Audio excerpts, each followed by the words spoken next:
हरिओम आत्मीय भक्तजनों सप्रेम जय श्री हरि। आज का प्रसंग है भोजन कैसे करें। भोजन करना तो सभी लोग जानते हैं, परंतु अपनी भारतीय धर्म पूजा पाठ को भूलते जा रहे हैं। भोजन भी एक पूजा है, भोजन भी एक आहुति है। जैसे हम अग्नि में आहुति डालते हैं, वैसे ही इस जठराग्नि में हम भोजन रूपी आहुति डालते हैं। जब बड़े जोर की भूख लगती है, कब भूख लगती है? जब आपकी जठराग्नि प्रदीप्त होती है, तो समझिए जग में जैसे स्वाहा स्वाहा करते हैं, वैसे भोजन करने वक्त भी 5 स्वाहा बोलना है आपको। जानिए इस वीडियो के माध्यम से। आज हमें शारीरिक जो बीमारियां हो रही है, उसका मेन कारण यही है कि हम भोजन रूपी जग को भूलते जा रहे हैं। हम बीमार क्यों पड़ते हैं? हमारा ज़्यादातर लोग गैस के शिकार हैं। ये सब अपनी ही गलतियों से, अपने ही कारणों से। अगर आज से इस वैश्वानर यज्ञ को आप शुरू कर दीजिएगा तो निश्चित ही आरोग्य रहिएगा।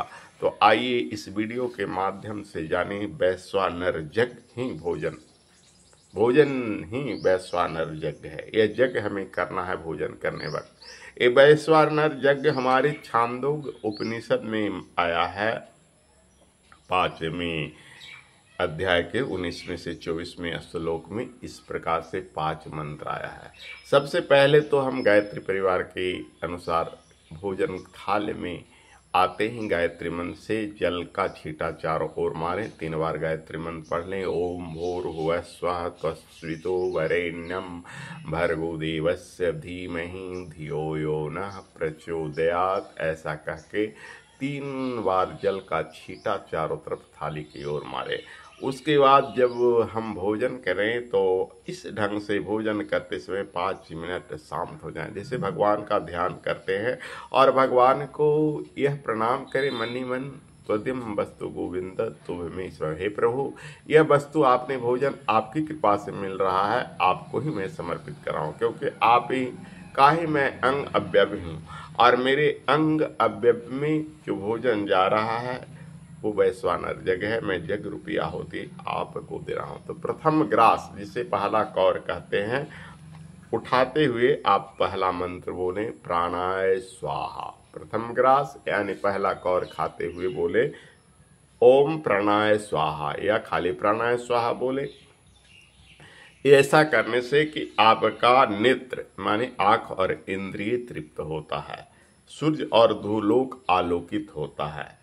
इसी प्रकार द्वितीय ग्रास यानी दूसरा कौर खाते समय बोले व्यानाय स्वाहा। ओम व्यानाय स्वाहा कहकर ग्रहण करें। इससे श्रवण और इंद्रिय तृप्त होती है।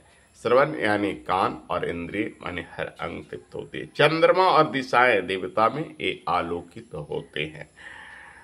अब तृतीय ग्रास यानी तीसरा कौर खाते समय बोले अपानाय स्वाहा या ओम अपानाय स्वाहा। ओम लगाने तो ज्यादा सुटेबल होगा। जिन्हें ओम नहीं करना है तो खाली अपानाय स्वाहा का चलन। इससे वाक यानी जिह्वा और इंद्रिय पुष्ट होती है। अग्नि देवता और पृथ्वी तत्व आलोकित होते हैं यानी प्रकाशित होते हैं। ये तीसरा ग्रास।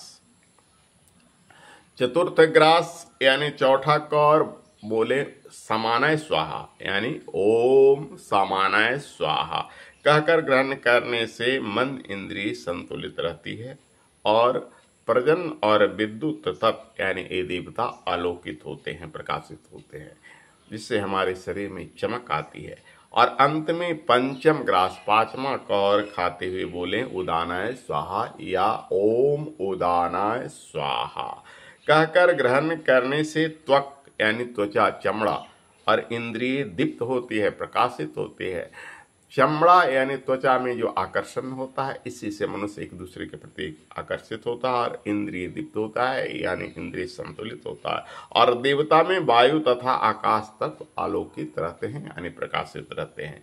इसको हम वैश्वानर यज्ञ कहते हैं। यह यज्ञ भोजन करने वक्त, नित्य भोजन करने वक्त हर मनुष्य को करना चाहिए। इससे दिव्यता मिलती है, हर मनुष्य दिव्य बनता है, आरोग्य होता है और भगवत कृपा के प्रति कृतज्ञ बनता है, क्योंकि भोजन हमें भगवान की कृपा से मिलता है। इसी भोजन के लिए मनुष्य पुण्य से लेकर पाप हर कुछ करता है। यह भोजन ईश्वर की कृपा से मिलता है, इसलिए भोजन को हम वृथा न जाने दें और भोजन में गलत मादक पदार्थ न खाएं, मांस मछली न खाएं। ऐसे में आप मुर्गा अंडा खाते हुए इस मंत्र को पढ़ेंगे तो इससे कोई फल नहीं मिलेगा। सात्विक आहार करने वाले बंधुओं से मेरा निवेदन है कि आप इस मंत्र के साथ भोजन करें, आप पर भगवत कृपा होगी, आप आरोग्य रहेंगे, स्वस्थ रहेंगे, सानंद रहेंगे, दीप्त रहेंगे। हरि ओम।